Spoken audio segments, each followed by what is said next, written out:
अस्सलाम वालेकुम, क्या हाल है जी सबका। आई होप सब खैरियत से होंगे। अल्हम्दुलिल्लाह मैं भी ठीक हूँ। और जी सुबह का टाइम है और बस मैं नमाज़ वगैरह पढ़ के और किचन में आ गई हूँ। और इस टाइम जो माशाल्लाह से परिंदों का शोर होता है ना, वो बहुत ही अच्छा लगता है। तो बस जी किचन में आ गई हूँ। बच्चों ने स्कूल कॉलेज जाना है, नाश्ता बनेगा, लंच बॉक्स रेडी होंगे। तो वही जो डेली की रूटीन होती है बस वही फॉलो होती है। तो बस सबसे पहले मैं आके चेक करती होती हूँ, जब मैं दही रात को जमाई होती है ना, जाग लगाया था, तो सबसे पहले उस डिब्बे को खोल के चेक करती हूँ। तो दही आज भी माशाल्लाह से बड़ा अच्छा सेट हुआ मिला मुझे।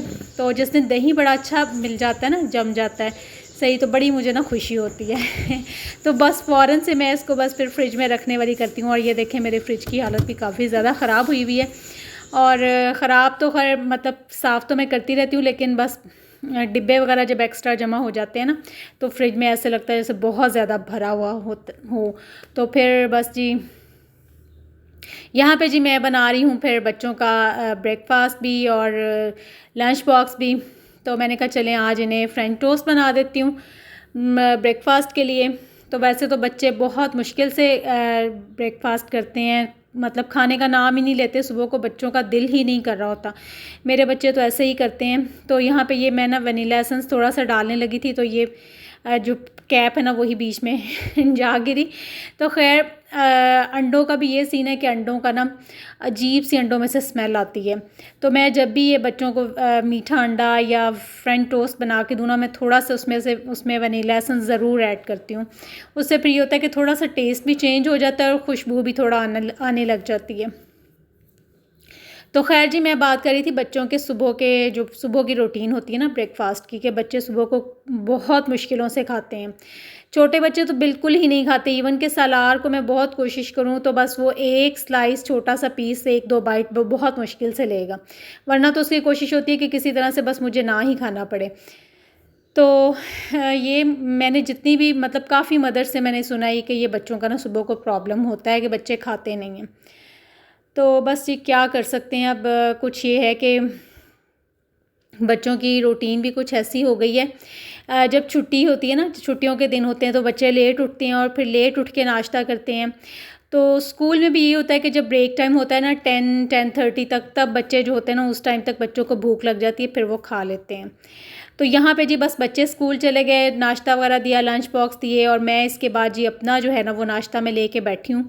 तो सुबह को ना अगर मैं रोटी और चटनी के साथ हूँ ना तो इतनी मज़े की लगती है ना। मेरा तो ये फेवरेट जो होता है ना वो नाश्ता होता है, बहुत मज़े की लगती है। साथ में थोड़ी सी दही ले लेती हूँ तो बहुत अच्छा लगता है। तो इसके बाद क्या हुआ जी, अनएक्सपेक्टेडली लाइट चली गई। और बेटी के कॉलेज में आज फंक्शन था, पार्टी थी। तो जी खैर अब मेरे साथ क्या, उसके साथ क्या हुआ, मेरे साथ तो खैर नहीं। तो कहने लगी कि मामा मेरे तो कपड़े भी प्रेस नहीं है, अब मैं क्या करूँ। ये देखें, ये फ़्रॉक निकाल के 1-2 दिन पहले से रखे हुए थे कपड़े। और बस मैं कहती रही, मैंने कहा आप अपने कपड़े तैयार कर लो, अपना ड्रेस तैयार कर लो। तो बच्चे बस जी अपने मूड और उसके होते हैं। तो खैर यहाँ पे फिर क्या हुआ कि अनएक्सपेक्टेडली लाइट चली गई और कॉलेज पहुँचना था जी 10:30 तक। तो बस इसके बाद फिर मैंने कहा कि अब ये सुबह सुबह जो लाइट गई है ना, तो ये मेंटेनेंस का काम हो रहा है और ये जल्दी नहीं आने वाली। तो फिर जी खैर मैंने, मेरी जुगाड़ी तबीयत ने ना जुगाड़ लगाया कि मैंने सॉस पैन को गर्म किया चूल्हे पर रख के। मैंने कहा अब यही हो सकता है। तो खैर उससे सॉस पैन को गर्म करके मैंने उसको अच्छी तरह से ना उसको फिर प्रेस करके दिया। ये देखें सारे जो सलवटें थी ना, रिंकल्स थे, वो निकल गई। तो ये देखें, तो बस ये चीज़ें किसी न किसी तरह से मैनेज हो ही जाती हैं अगर आपको मैनेज करनी आती हो। तो बस यहाँ पे बस मैंने कपड़े प्रेस करके दिए बेटी को, फिर तो मसला हल हो गया। तो इसके बाद 2 बजे फिर लाइट आई। तो बस इसके बाद जी मैंने दोपहर के खाने में जी आज बनाए हैं पकौड़े, क्योंकि सब चीज़ों से ना आज लग रहा था जैसे दिल भर गया, कुछ भी बनाने को दिल नहीं करा था। तो फिर सब ने सबकी मुत्तफ़िका राय से, फ़ैसले से ये फ़ैसला हुआ कि चलें जी आज पकौड़े बना लेते हैं, पकौड़े और चटनी। तो बहुत मज़े के लगते हैं पकौड़े और चटनी भी, किसी किसी दिन आप खाएं ना नान के साथ तो बहुत मज़े के लगते हैं। और ये जी इधर भी व्लॉगिंग हो रही होती है, मेरे व्लॉग के बीच में ही इसकी भी व्लॉगिंग चल रही होती है। और ये पकौड़ों के कोई मतलब मुझे लग रहा है जैसे कोई पकौड़ों के बारे में कुछ बताया जा रहा है अपने व्लॉग में। तो जी बस बच्चे भी अपनी अपनी दुनिया में जो होता है ना वो कुछ ना कुछ कर ही रहे होते हैं। खैर जी, यहाँ से मैं स्टार्ट कर रही हूँ दावत खाने की प्रिपरेशन। घर में आ रहे हैं जी गेस्ट, और उसके लिए जी मैं बना रही हूँ। एक दिन पहले जो है ना वो सारी चीज़ें जो जो मेन्यू है उसको हमें एक दिन पहले, मेरी कोशिश होती है कि मैं उसको हाफ़ जो है ना वो काम उसका करके रख लूँ। तो खैर पालक मैंने मंगवाई थी, उसको मैंने फिर साफ़ किया अच्छी तरह से काट के, और फिर वो मैंने रेडी कर ली। और यहाँ पे जी बच्चे हैं किचन में और बन रहा है जी केक। फूफो आई हुई हैं बच्चों की, और ये ज़ोया है साथ इनके, और ये मिलके जी आज बना रहे हैं केक।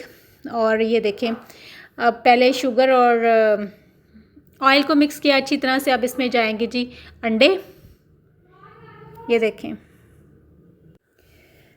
तो जी इसमें डाले जा रहे हैं एग्स, 3 अंडे डाले हैं, और 1 कप शुगर और हाफ़ कप ऑयल और 3 अंडे। अब इनको जी विस्क किया जा रहा है, अच्छी तरह से मिक्स किया जा रहा है। ये देखें, ये माशाल्लाह से जितने बच्चे इस टाइम किचन में ना, सब टर्न बाय टर्न ना इसको मिक्स कर रहे थे और बच्चों ने खूब रौनक लगाई हुई थी किचन में। तो ये देखें जी, ये इसमें शुगर ऐड हुई है, फ्लोर ऐड किया है, मैदा ऐड किया है। अच्छा जी, चले मैं आपको बताती चलूँ कि गेस्ट कौन आ रहे हैं। रेसिपी तो ये साथ साथ चलती रहेगी, और केक की रेसिपी काफ़ी ज़्यादा व्लॉग्स में भी शेयर हुई हुई है। तो गेस्ट आ रहे हैं जी, मेरी छोटी फूफो आ रही हैं फैसलाबाद से, उनकी पूरी फैमिली माशाल्लाह से, उनके बच्चे बहुएँ सब लोग आ रहे हैं, और संडे को वो लोग आ रहे हैं। और ये व्लॉग है जी मेरा सैटरडे का, 3 डेज़ का व्लॉग है, फ्राइडे सैटरडे और संडे। तो यहाँ पे जी ये देखें, केक का बैटर जो है ना वो हो गया है रेडी, और इसको अब यहाँ पे थोड़ा सा दूध डाल के ना मिक्स किया जा रहा है। तो जी उनके लिए बस फिर खाना वगैरह जो है ना वो उनका लंच टाइम वो लोग आ जाएंगे, तो बस फिर लंच की जो है ना वो प्रिपरेशन हो रही है। तो मैं क्या करती हूँ, जब भी गेस्ट वगैरह आने होते हैं ना, जो फिर मेरी जो कोशिश होती है कि मैं हाफ़ काम जो है ना वो उसको 1 डे बिफ़ोर मतलब करके रख लूँ। आधा काम मैं पहले से करके रख लेती होती हूँ, तो फिर नेक्स्ट डे बहुत आसानी होती है, सारा जो होती है ना वो चीज़ें ईज़िली मैनेज हो जाती हैं। तो ये देखें जी, ये बच्चों ने केक का बैटर जो है ना वो रेडी कर लिया है, और इसको अब डाल रहे हैं जी इसमें मोल्ड में। तो ये देखें, तो देखते हैं अब कैसा केक बनता है बच्चों का। और ये प्री हीट होने के लिए रखा हुआ था पतीला बड़ा सारा, और ये देखें जी चूल्हे पे काफ़ी ज़्यादा काम हुआ है, कुकिंग हुई है आज, और चूल्हे को जो है ना वो साफ़ करने का टाइम नहीं मिला। तो बस यहाँ पे इसको कर देंगे कवर ऊपर से, ढक्कन से, लिड से, और इसको बिल्कुल मीडियम फ्लेम पे रख दिया है। और थोड़ी देर बाद इसको चेक किया, तो ये देखें जी बड़ी अच्छी सी इसकी ना शक्ल जो थी वो आ गई थी, कलर ऊपर आ गया था, बड़ा अच्छा सा कलर आ गया था। जाहिर सी बात है कलर ऊपर ही आना था और ये लें जी, ये बस हो गया है रेडी। तो मैंने कहा चले पहले इसको चेक कर लेते हैं कि ये ठीक तरह से अंदर से पक गया। तो माशाल्लाह से बिल्कुल ठीक ये था, मतलब पूरा पक चुका था, बिल्कुल भी थोड़ा सा भी ये नाइफ़ के साथ इसको ना वो स्टिक नहीं हुआ। तो बस ये बच्चों ने कर लिया है जी केक रेडी। तो यहाँ पे जी हो रहा है, यहाँ पे जो मैंने पालक साफ़ की थी उसको फिर मैंने काट के मोटा मोटा ही बस फिर मैं काट लेती होती हूँ उसको। मैंने अच्छी तरह से वॉश करने के बाद यहाँ फिर मैंने बॉयल होने के लिए रख दिया। ये देखिए थोड़ा सा मैंने पानी डाला था। ये थी जी 1.5 kg यानी 1.5 किलो पालक थी, और बस इसको फिर मैंने अच्छी तरह से काट के, इसकी जो डंडियाँ होती हैं वो काट के, और बस इसको मैंने मोटा मोटा सा काट के और अच्छी तरह से वॉश करके इसको मैंने बॉयल होने के लिए रख दिया था। और मेरे मेन्यू में जो चीज़ें शामिल थी जी वो मैं आपको बताती चलूँ। मैंने बनाया था जी पालक गोश्त बनाया था, वाइट क्रीम हांडी जो होती है चिकन वो बनाया था, चिकन कोरमा था, और इसके साथ ही जी चूँकि मेरी देवरानी भी साथ होती हैं तो हम डिशेस ना डिवाइड कर लेते हैं। 3 चीज़ें उन्होंने बनाई और 3 ही मैंने बनाई। और स्वीट डिश में मैंने बनाया था जी रसमलाई बनाई थी, और बच्चों ने केक बेक किया था। तो यहाँ पे जी तैयारी हो रही है वाइट हांडी बनाने की। ये देखें जी, ये मैंने जो है ना वो पहले प्याज जो था वो ग्राइंड किया, वो उसको थोड़ा सा फ्राई किया, सौते किया। जब उसका कलर चेंज हो गया तो उसमें लहसुन अदरक का पेस्ट डाला, और ये है जी बोनलेस चिकन इसमें डाल दिया। ये फ्रीज़ हुआ था, बस मैंने डाल के इसको मैंने मीडियम आंच इसकी नीचे मीडियम कर दी थी। तो फिर थोड़ी देर के बाद ना ये चिकन जो था वो अच्छी तरह से मेल्ट हो गया था, और दूसरी साइड पे मैंने चिकन साथ ही बॉयल होने के लिए रखा हुआ था। कटलेट्स बनाने के लिए। और ये पालक जो थी ये भी रेडी हो गई थी। और यहाँ पे इसको मैंने फिर ग्राइंडिंग जग में डाला, साथ में मैंने 3 सब्ज़ मिर्चें डाल दी और इसको अब अच्छी तरह से कर लूँगी जी ग्राइंड। और ये सारी तैयारी ना, सारा काम जो है वो मैं एक दिन पहले करके रख रही हूँ, क्योंकि यहाँ हमारे ना गैस का भी बहुत इशू है। गैस के इतने लिमिटेड आवर्स हैं कि उसमें इतना काम हो ही नहीं सकता। हालांकि मैं सिलेंडर भी मैंने साथ साथ यूज़ कर रही होती हूँ, लेकिन ज़ाहिर है इतनी ज़्यादा कुकिंग करनी हो तो आपको जो है ना वो ज़्यादा चाहिए होते हैं, चूल्हे ज़्यादा चाहिए होते हैं। तो ले जी, यहाँ पे मैंने पालक को भी बॉयल करके रख लिया है। ये मैंने कौरमा जो बनाना है चिकन कौरमा, उसका प्याज मैंने ब्राउन करके रख लिया था। तो इसको भी अब मैं पानी डाल के इसको ग्राइंड कर लूँगी। और यहाँ पे जो वाइट चिकन मैंने बनाना था उसका भी मैंने चिकन को अच्छी तरह से लहसुन प्याज के साथ और अदरक के साथ अच्छी तरह से इसकी भुनाई करके इसमें मसाला जात ऐड करके इसको रख लूँगी। और बाकी इसमें क्रीम जो है ना वो नेक्स्ट डे ऐड करूँगी। और यहाँ पे जी मैंने इसमें डाला है ब्लैक पेपर, वाइट पेपर, ये देखें, नमक, ये सारे स्पाइसेस मैं इसमें डाल दूँगी और इसकी अच्छी तरह से भुनाई करके तो बस फिर इसको मैं रख दूँगी जी। और ये धनिया पाउडर इसमें डाला है। तो जब भी दावत वगैरह करनी हो ना तो आप लोग भी इसी तरह ही किया करें कि कुछ काम ना एक दिन पहले आप करके रख लें, तो इस तरह से बहुत जो होती है ना वो सहूलत और आसानी हो जाती है। तो लें जी, इसको अच्छी तरह से कर लेना है मिक्स। तो बस ये वाइट कढ़ाई का, वाइट हांडी का जो काम है ना ये ऑलमोस्ट डन हो चुका है। और बस इसमें आपने ख्याल रखना है कि इसकी भुनाई बहुत अच्छी तरह से होनी चाहिए, चिकन की जो स्मेल होती है ना वो ख़त्म होनी चाहिए अच्छी तरह से।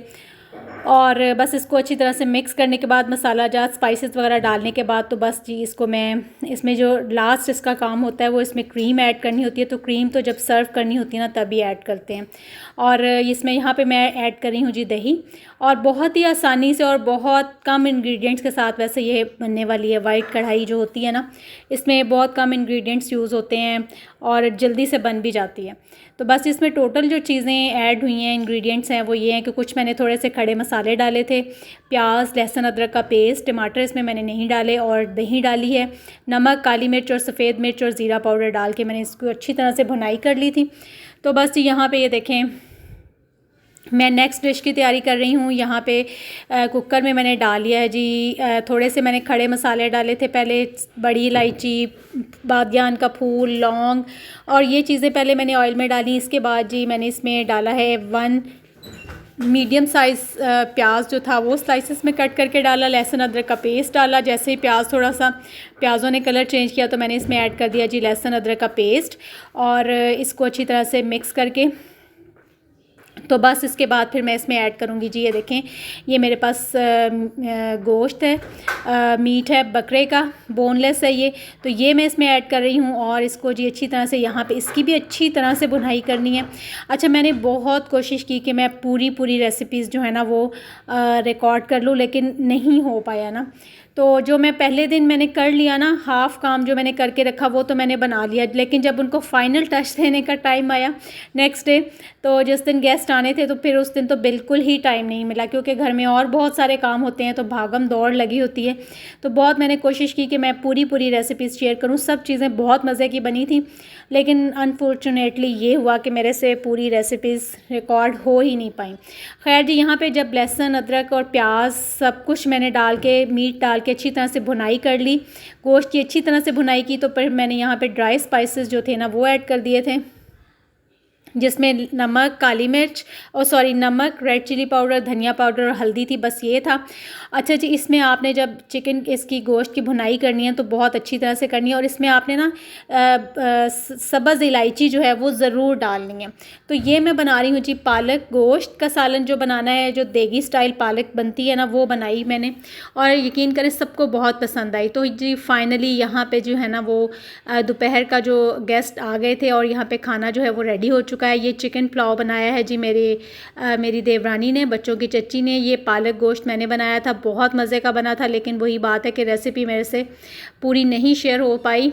तो खैर जी, यहाँ पे चिकन कौरमा बना है और दही भल्ले हैं, हलीम भी बच्चों की चच्ची ने बनाया है, वो भी बहुत मज़े का था। ये वाइट कढ़ाई है जी, और चिकन पुलाव है, साथ में सैलड है, और ये आलू और चिकन के कटलेट्स थे।